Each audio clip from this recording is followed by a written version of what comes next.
नमस्कार साथियों, हिंदी नेटशाला चैनल में आप सभी का पुनः हार्दिक अभिनंदन है। हम पढ़ रहे हैं रामस्वरूप चतुर्वेदी द्वारा रचित हिंदी साहित्य और संवेदना का विकास पुस्तक।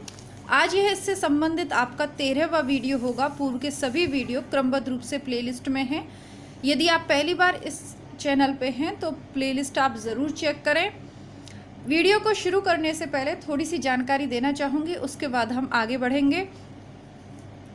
देखिए, यदि आप हिंदी साहित्य के इतिहास को समझना चाहते हैं, रामचंद्र शुक्ल, हजारी प्रसाद द्विवेदी सबको पढ़ लिया, नगेंद्र को भी पढ़ लिया, लेकिन उसके बाद भी अभी आपके कुछ कॉन्सेप्ट क्लियर नहीं है, तो यह बुक आपके लिए बहुत उपयोगी है। इस बुक के माध्यम से जो विभिन्न विचारकों के विचार हैं, साथ ही साथ कवियों की प्रमुख पंक्तियां, उनके प्रमुख कथन, अन्य विद्वानों की हिंदी साहित्य की प्रमुख रचनाओं के बारे में क्या राय है, सभी एक जगह देखने को मिल जाती है।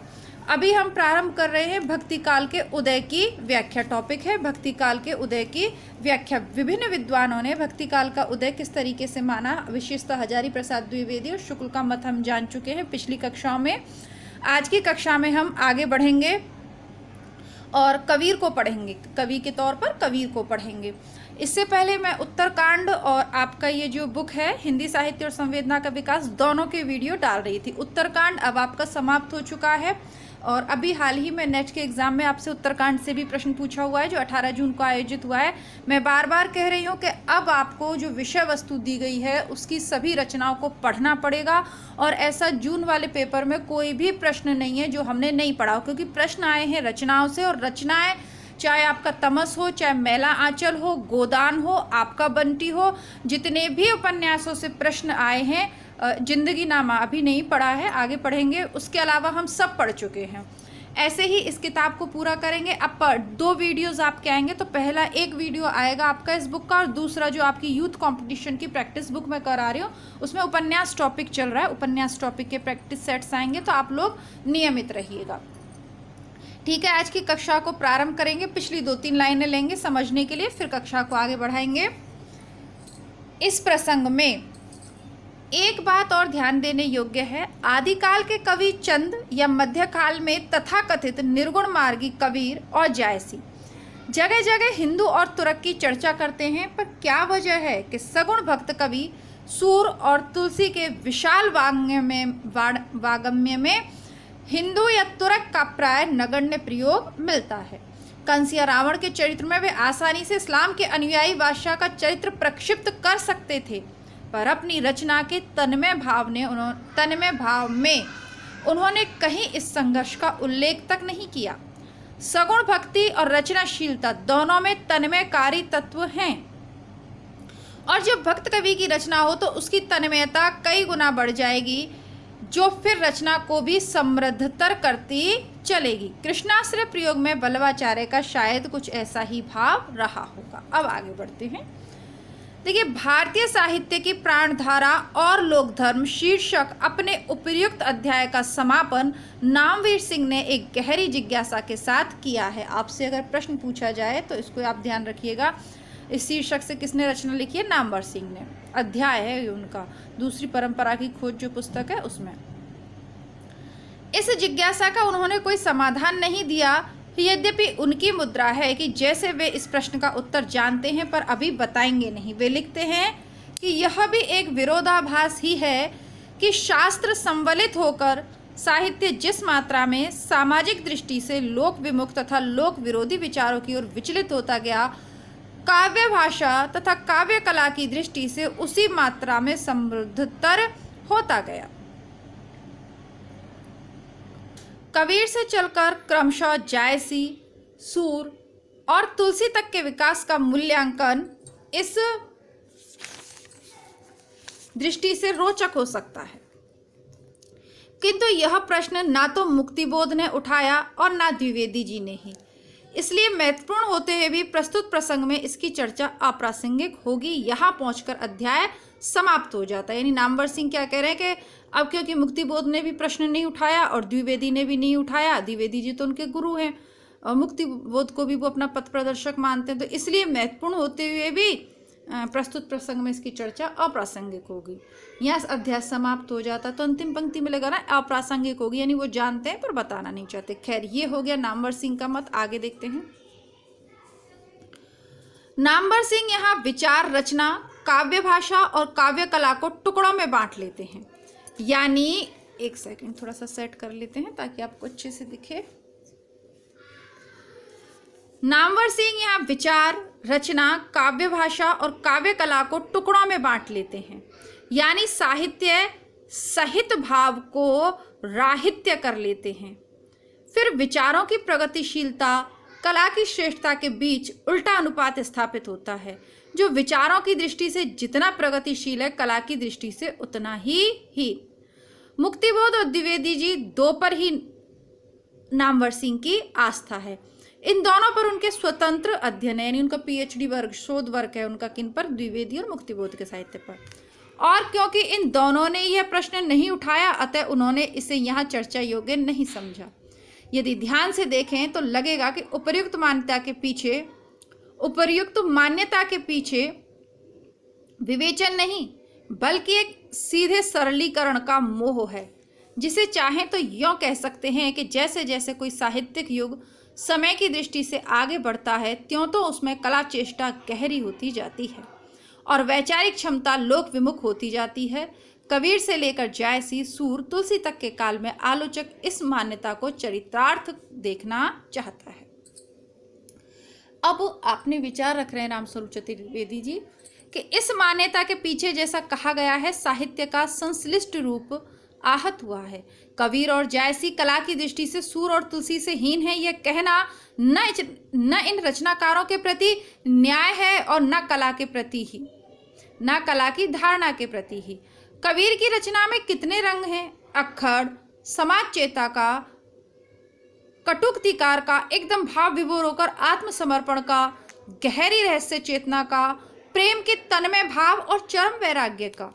ठीक है, थोड़ा सा हाईलाइट कीजिएगा। इन्होंने कबीर में कौन कौन से भाव बताए हैं, ये सारे आपके पढ़े हुए हैं। इनसे संबंधित दोहे भी अगर आप याद करेंगे तो ये सारे उनके दोहों में देखने को मिलता है। इन सभी रंगों में उनकी कला सक्रिय है और पूरी संश्लिष्ट। इतना वैविध्य कम रचनाकारों में मिलेगा। जाहिर है, इसीलिए फुटकर पद और दोहे लिखकर बिना महाकाव्य लिखे भी वे हिंदी में महाकवि हैं। फुटकर पद और दोहे लिखकर बिना काव्य लिखे वे हिंदी में महाकवि हैं। यह किसने किसके लिए कहा है? तो यह रामस्वरूप चतुर्वेदी जी ने कबीर के विषय में कहा है। एक प्रश्न आपका यह भी बनता है। कबीर का आधुनिक मूल्यांकन करने वाले को कहीं यह प्रतीत नहीं होता कि उनमें कला तत्व क्षीण है। उनकी नाराजगी या कि तन्मयता उनकी भाषा में एक बारगी समूची उपजी है।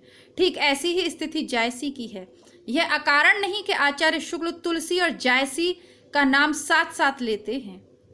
ठीक है, तब आलोचक के उपयुक्त मान्यता हमारे लिए बहुत संगत नहीं बैठ रह जाती, सिवाय इसके कि कुछ पहले से बने विचारों के खानों में इन कवियों को खेल के तौर पर बैठा लिया जाए।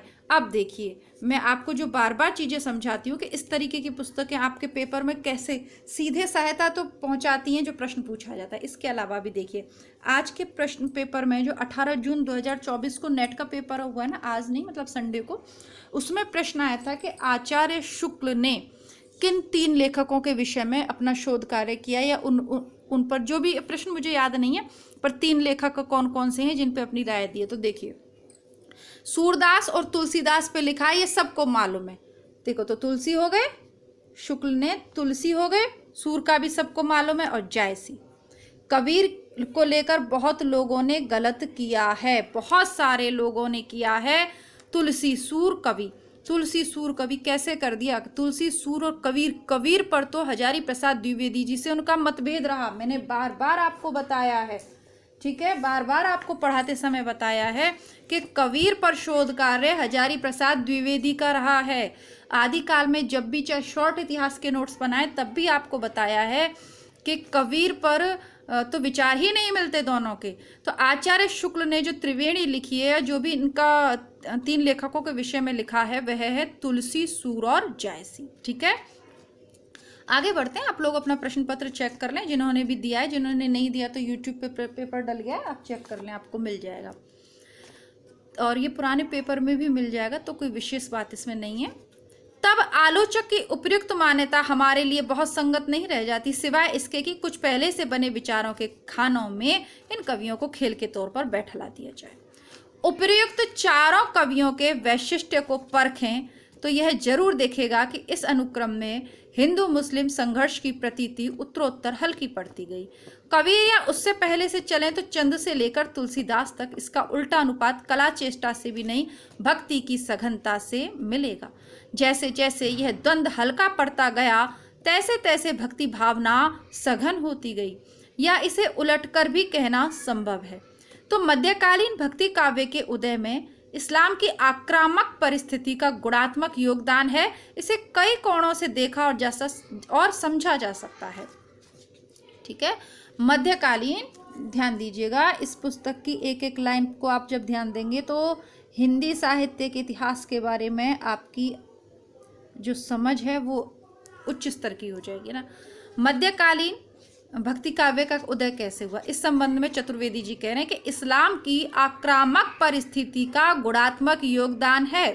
इसे कई कोणों से देखा और समझा जा सकता है, और ऐसा मानने में कोई साहित्यिक, सामाजिक या कि ऐतिहासिक संकोच की बात भी नहीं जान पड़ती। तो कहीं ना कहीं रामचंद्र शुक्ल के मत का प्रतिपादन कर रहे हैं। कौन कर रहे हैं समर्थन? चतुर्वेदी साहब। आगे बढ़ते हैं। आपको बुक अच्छी लग रही है, पढ़ना मेरे साथ अच्छा लग रहा है तो वीडियो को लाइक जरूर करें। बड़े कवि की एक पहचान यह हो सकती है कि कविता उसने अपने युग की संवेदना से बनाई है या नहीं।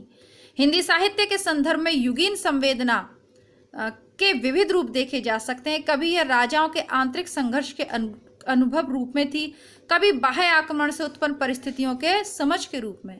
यह वह समय था जब काव्य का नायक राजकुल में उत्पन्न कोई धीरोदात्त व्यक्ति ही हो सकता था। फिर व्यापक जन जागृति के रूप में भक्ति की चेतना विकसित होती है, जो कालांतर में आस्था के छीण पड़ने पर राधा कृष्ण की श्रृंगार चेतना में परिणित हो जाती है।